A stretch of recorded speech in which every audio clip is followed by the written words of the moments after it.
Everyone, সবাইকে welcome জানিয়ে শুরু করছি ইটস শো টাইমের আরো একটা নতুন আর ঝকঝকে এপিসোড অনলি অন রঙিন টিভি, যেখানে থাকছে এন্টারটেইনমেন্ট ওয়ার্লডস এর বিভিন্ন খুঁটিনাটি আপডেটস, তারকাদের অনেক অজানা গল্প আর দারুণ মজার মজার গসিপ।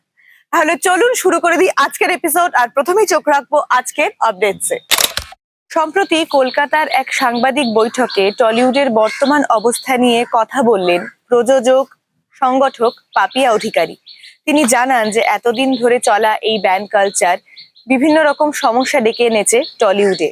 এতে কাজ তো ক্ষতিগ্রস্ত হয়েছেই, দর্শকরাও অনেক ভালো ভালো কাজ থেকে বঞ্চিত হয়েছেন। তবে তিনি বলছেন যে বর্তমানে এর পজিটিভ দিকের ইঙ্গিতও মিলেছে। আস্তে আস্তে এই সমস্ত ধরনের সমস্যা কাটিয়ে টলিউড আবার আগের পর্যায়ে ফিরে আসবে। বিভিন্ন শিল্প গোষ্ঠীগুলোকে এই সময় ইনভেস্টমেন্টের কথা বলা এবং তাছাড়াও প্রযুক্তিগত ডেভেলপমেন্ট সবের দিকেই ধীরে ধীরে নজর দেওয়া হচ্ছে। এখন দেখার যে টলিউডে আবার কবে পুনরায় যারা ব্যান হয়ে গেছিলেন সেই সমস্ত অভিনেতা পরিচালক তারা আরো কবে নতুন নতুন আরো ভালো ভালো কাজ আমাদের উপহার দিতে পারেন। এই সমস্ত কথাই অকপটে বললেন পাপিয়া অধিকারী। কলকাতায় এক সাংবাদিক বৈঠকে টলিউডের বর্তমান পরিস্থিতি ও ভবিষ্যৎ নিয়ে গুরুত্বপূর্ণ বক্তব্য রাখলেন প্রযোজক ও সংগঠক পাপিয়া অধিকারী। তিনি বলেন, সাম্প্রতিক সময়ে বাংলা চলচ্চিত্র শিল্পে ইতিবাচক পরিবর্তনের ইঙ্গিত মিলছে। দীর্ঘদিন ধরে শিল্পে যে অনিশ্চয়তা ও বিভাজনের পরিবেশ ছিল তা কাটিয়ে এখন আরও স্বচ্ছ ও পেশাদার কর্মপরিবেশ তৈরি করার সুযোগ এসেছে।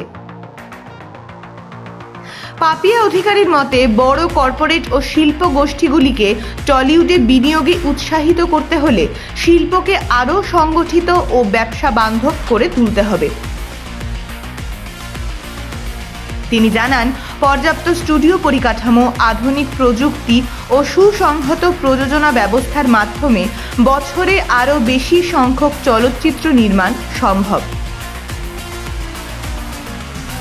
তিনি আরও বলেন, শিল্পী, প্রযুক্তিবিদ ও প্রযোজকদের মধ্যে সমন্বয় বাড়লে বাংলা চলচ্চিত্র নতুন উচ্চতায় পৌঁছতে পারবে।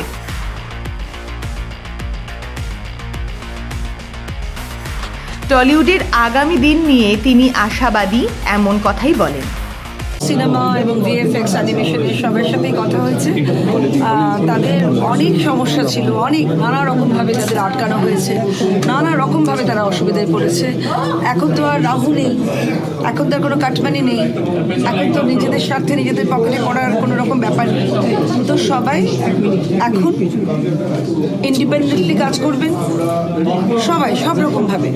সো একবার আমি, এটা ভেরি ইনফর্মাল মিট, এরপর ওরা ওদের কি সমস্যা, কারা কারা ওদের গোলমাল করেছে এইসব আমি জানবো, এবং তারপর আমরা সবাই একসাথে ইন্ডিপেন্ডেন্টলি আনন্দ করে কাজ করবো। ইন্ডাস্ট্রিজরাও আসছেন, সুতরাং অনেক ভালো কাজ হবে। আবার শোনার আমাদের সিনেমা জগৎ, সিরিয়াল জগৎ হবে, আমরা সবাই সেই আশায় আছি। ফ্র্যাঙ্কেনস্টাইন তৈরি হয়েছে, ও এখন কাউকে মানছে না। ওরা ফ্র্যাঙ্কেনস্টাইন তৈরি হয়েছে। আমি ওদের ওই বিশ্বাস ব্রাদার্সদের সম্পর্কে এখন কোনো কথা বলছি না, কারণ তারা নেই। কিন্তু যে ফ্র্যাঙ্কেনস্টাইন তৈরি হয়েছে তারা খুব মানে বাংলায় যাকে বলে হুজ্জুতি, বুঝতে পেরেছো? তারা সব নানা রকম গোলমাল করছে। তো সেই গোলমাল অ্যাবসলিউটলি একটা ডিসিপ্লিনড, কোনো রকম সিস্টেমকে এতটুকু ক্ষতি না করে, এতটুকু গোলমাল না করে সব রেগুলারাইজড হবে। রেগুলারাইজড হচ্ছে। এটা কি বললো, আমরা কম্পিউটার করতে দেবো না, আমরা ইংরেজি তুলে দেবো, একটা প্রজন্ম পিছিয়ে গেল। সেটা না করে ভালো করে বুঝুন কি বলতে চাইছি। একটা ছাতার তলায় সমস্ত যারা যারা ছিলেন, আমাদের প্রচুর 6000-এর উপরে আমাদের মেম্বার্স, সবাই কাজ করবে, এত কাজ হবে, সবাই কাজ করবে। কিন্তু তারা তো আগে ভোট ব্যাংক ছিল, তাই না? একে কাজ দিতে হবে, ওকে কাজ দিতে হবে, আর বাইরের লোক এলে এমন সব দাম বলতো যে তাদের নিজেদের স্টেটের থেকেও সব থেকে বড়। আমাদের বেঙ্গল মানে ডাইভার্সিফাইড একটা রাজ্য জিওগ্রাফিক্যালি। এত তাদের এখানে গোয়া আছে, এখানে তোমার সুইজারল্যান্ড আছে, এক একটা জায়গা কি ফ্যান্টাস্টিক। আপনারা যারা ঘুরে বেড়ান আপনারা জানেন আমাদের পশ্চিমবঙ্গে কী সুন্দর সুন্দর জায়গা আছে। আর তারপরে আমাদের এই কলকাতায় এত হেরিটেজ বিল্ডিং, ট্র্যাম, আমাদের কত কিছু আছে, অন্য রাজ্যে নেই। তো সেইগুলো নিয়ে খুব সুন্দর করে কাজ করবে, তা না এগুলো সব আটকানো।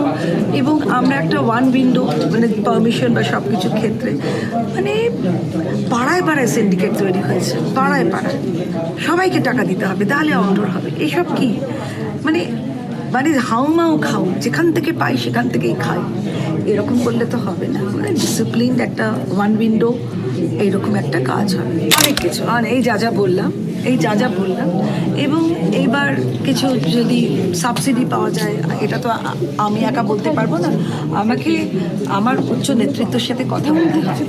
তারা আমাকে এইটুকুন দায়িত্ব দিয়েছেন যে সব কিছু সেট রাইট করতে, তো আমি সেট রাইট করার চেষ্টা করছি। সেই কন্টেন্ট নিয়েও আমরা আজকে অনেক কথা বলেছি। হ্যাঁ, সেটা অনেক যাতে লোকেদের ভালো লাগে। হঠাৎ করে ওরা মানে মানুষ যেগুলো ভালোবাসে একটু ভয়ের অনেক কটা সিরিজের মধ্যে যদি একটা সেগুলো বন্ধ করে দিয়েছিল, কারণ নাইট শ্যুট করা যাবে না। আরে এটা তো ভীষণ মুশকিলের ব্যাপার। আমাদের যেমন একটা মানে সারা ইন্ডিয়াতে 12 ঘন্টার ডে, তাই এখানে সেটা 8 ঘন্টার ডে করে দিয়েছে সব ভোট ব্যাংকসের জন্য। এগুলো তো করলে হবে না, আমাদের ঠিকঠাক মতো কাজ করতে হবে। সারা ইন্ডিয়াতে যা চলছে এখানেও তাই চলবে। সারা ইন্ডিয়াতে যেরকম হয়ে ওরা সুযোগ সুবিধা পাচ্ছে, এখানে এত মেধা এখানে তো মানে our technicians are very intellectually they are very high. তারা যদি একটা কিছু দেখে না ফট করে শিখে যায়। সুতরাং বাইরের প্রডিউসাররা আসবে, বাইরের হাউসরা কাজ করবে, তখন তাদের কাছ থেকে আরও বেশি উন্নততর শিক্ষা পাবে, ওর উন্নততর কাজ পাবে, শিখবে এবং আরও কাজ হবে। প্রচুর কাজ এবার ওরা করতে পারবে, যেহেতু রাহ মুক্তি ঘটে গেছে, কারোর কোনো বন্ধন রইল না। সব নটস, সব জট খুলে ওরা নিজেদের মতো, এবার তো ওদেরও পরীক্ষা কে কত ভালো কন্টেন্টে, কে কত ভালো শোজ করতে পারে। ঘোষণার পর কেটে গেছে বেশ কয়েকটা দিন, কিন্তু তারপরও কোনো সুরাহা হয়নি বলেই জানা যাচ্ছে।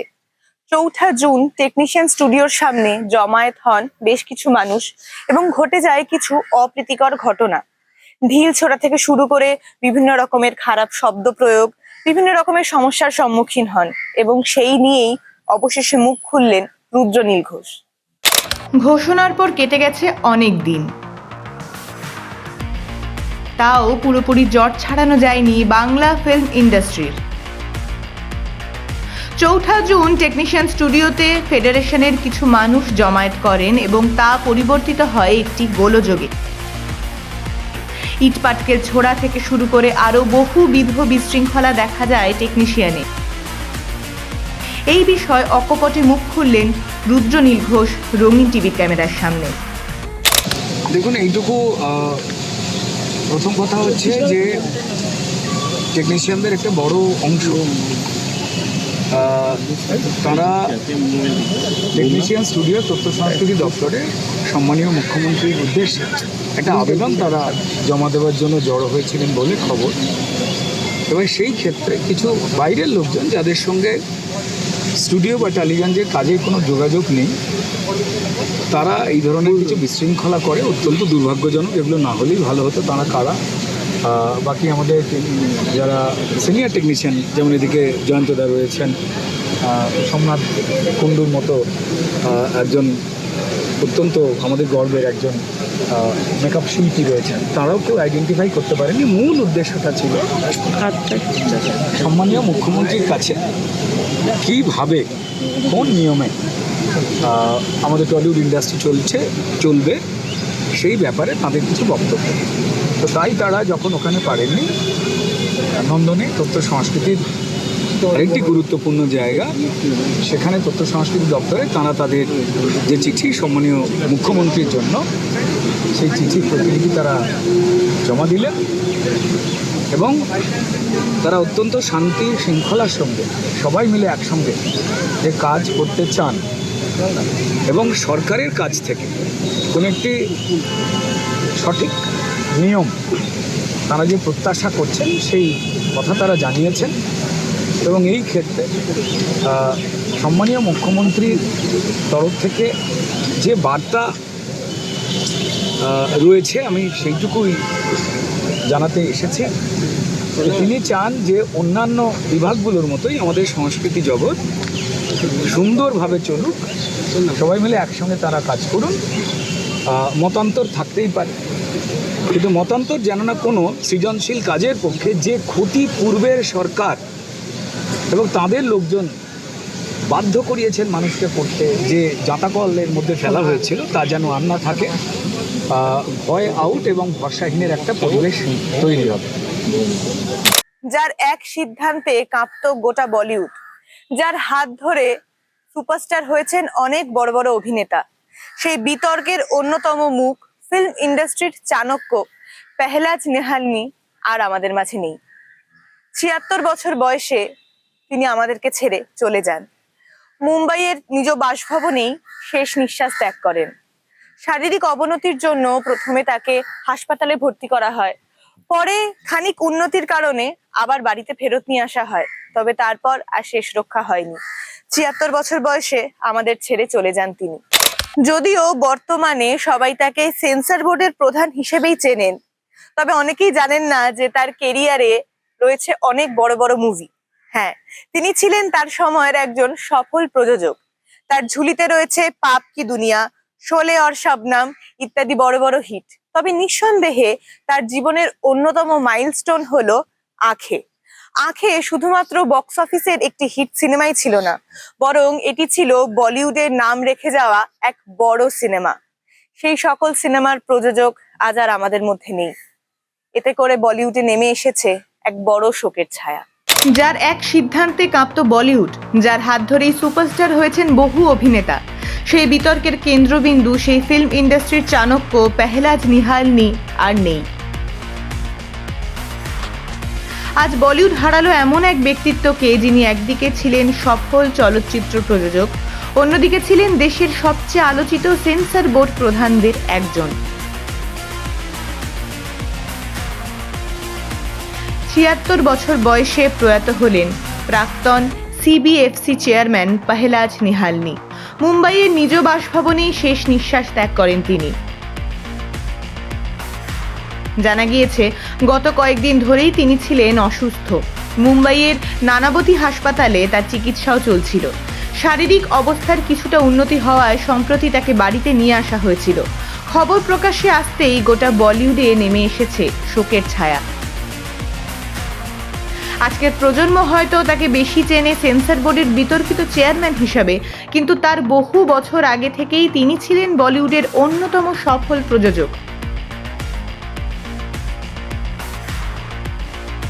১৯৮২ সালে হাতকাড়ি ছবির মাধ্যমে প্রযোজক হিসেবে যাত্রা শুরু করেন পেহলাজ নিহালনি।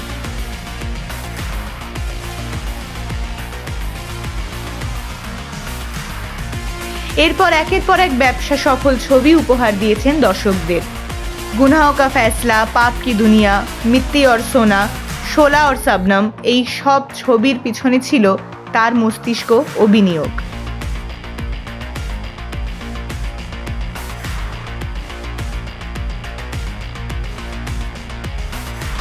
তবে তার কেরিয়ারের সবচেয়ে বড় মাইল ফলক নিঃসন্দেহে আঁখে।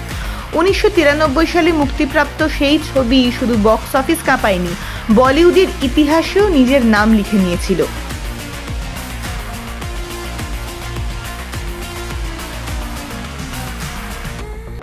সেই সময়ের অন্যতম বড় ব্লকবাস্টার হিসেবে এখনো স্মরণ করা যায় ছবিটিকে। পেহলাজ নিহালনির আরেকটি বড় অবদান ছিল নতুন মুখকে সুযোগ করে দেওয়া।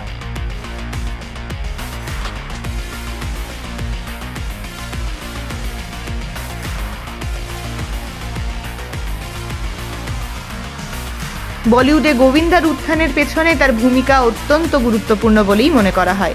শুধু গোবিন্দাই নন, চাঙ্কি পান্ডের মতো অভিনেতারাও তার কাছ থেকেই বড় সুযোগ পেয়েছিলেন।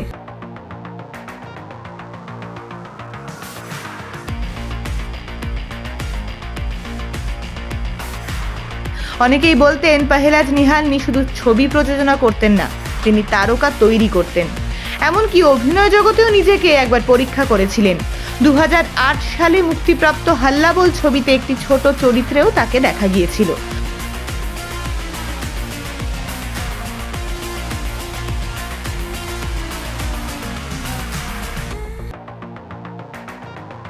তবে চলচ্চিত্র প্রযোজক হিসেবে যতটা প্রশংসিত হয়েছেন, সেন্সর বোর্ডের চেয়ারম্যান হিসেবে ততটাই বিতর্কের মুখে পড়েছিলেন পহেলাজ নিহালনি।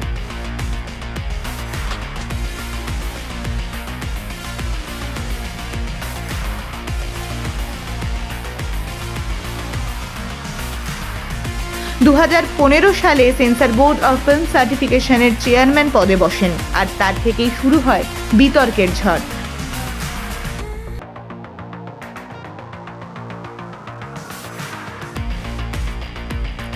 প্রায় 4 দশকেরও বেশি সময় ধরে তিনি সিনেমার সঙ্গে যুক্ত ছিলেন। প্রযোজক, পরিচালক, সংগঠক, প্রশাসক, নানা ভূমিকায় তিনি রেখে গিয়েছেন নিজের স্বাক্ষর। 60 পেরিয়েও এখনো প্রেমে টিনেজার। সত্যি কি বলিউডের মিস্টার পারফেকশনিস্ট গোপনে বিয়ে সেরে ফেলছেন?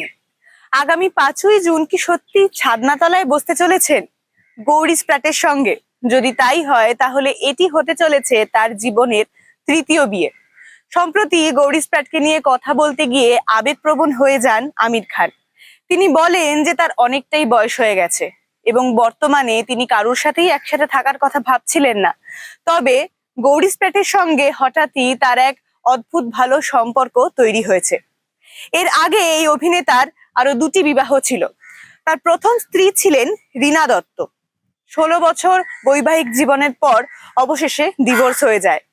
পরবর্তীকালে লাগান ছবির শুটিং এর সময় পরিচালক কিরণ রাওয়ের সঙ্গে আলাপ হয় এবং 2005 সালে হয় তাদের 2য় বিবাহ। তাদের 2জন সন্তানও রয়েছে, কিন্তু পরবর্তীকালে সেই বিয়েও টেকেনি এবং যায় ডিভোর্সের দিকে। আরো পরবর্তীকালে আমিরের জীবনের অন্যতম হিট সিনেমা দাঙ্গালের নায়িকার সাথেও একটি প্রেমের গুঞ্জন শোনা যায়। অন স্ক্রিন মেয়ের সাথেই অফ স্ক্রিনে বিয়ের কথার অনেক গুঞ্জন ওঠে, যদিও তার সত্যতা সম্পূর্ণভাবে জানা যায়নি। তবে বর্তমানে জানা যাচ্ছে গৌরী স্প্র্যাটের সাথে এই বন্ধুত্বের কথা। তাহলে কি আভাস দিচ্ছেন অভিনেতা নিজে, তা সময় বলে দেবে। বলিউডের অন্যতম চর্চিত অভিনেতা আমির খানকে নিয়ে ফের শুরু হয়েছে জোর জল্পনা। কারণ গত কয়েকদিন ধরে বিভিন্ন বিনোদন মহলে ছড়িয়ে পড়েছে খবর, আগামী 5ই জুলাই নাকি প্রেমিকা গৌরী স্প্র্যাটের সঙ্গে বিবাহ বন্ধনে আবদ্ধ হতে চলেছেন আমির খান। যদিও এখনো পর্যন্ত এই বিয়ের বিষয়ে কোনো সরকারি ঘোষণা আসেনি, কিন্তু তার মধ্যেই সোশ্যাল মিডিয়ায় নতুন করে ভাইরাল হয়েছে আমির খানের একটি পুরনো সাক্ষাৎকার। আর সেই সাক্ষাৎকারে অভিনেতা যা বলেছিলেন তা শুনে অনেকেরই ধারণা আমির হয়তো মন থেকে গৌরীকে নিজের স্ত্রী হিসেবেই মেনে নিয়েছেন। আর যদি এখন গৌরী স্প্র্যাটের সঙ্গে বিয়ের খবর সত্যি হয়, তাহলে জীবনের নতুন অধ্যায় শুরু করবেন আমির খান এবং গৌরী হবেন অভিনেতার 3য় স্ত্রী। তবে ভক্তদের জন্য সবচেয়ে বড় প্রশ্ন একটাই, সত্যিই কি আগামী 5ই জুলাই বিয়ে করছেন আমির, নাকি এগুলো শুধুই গুঞ্জন? এর উত্তর সময়ই দেবে। Well, that's it for today.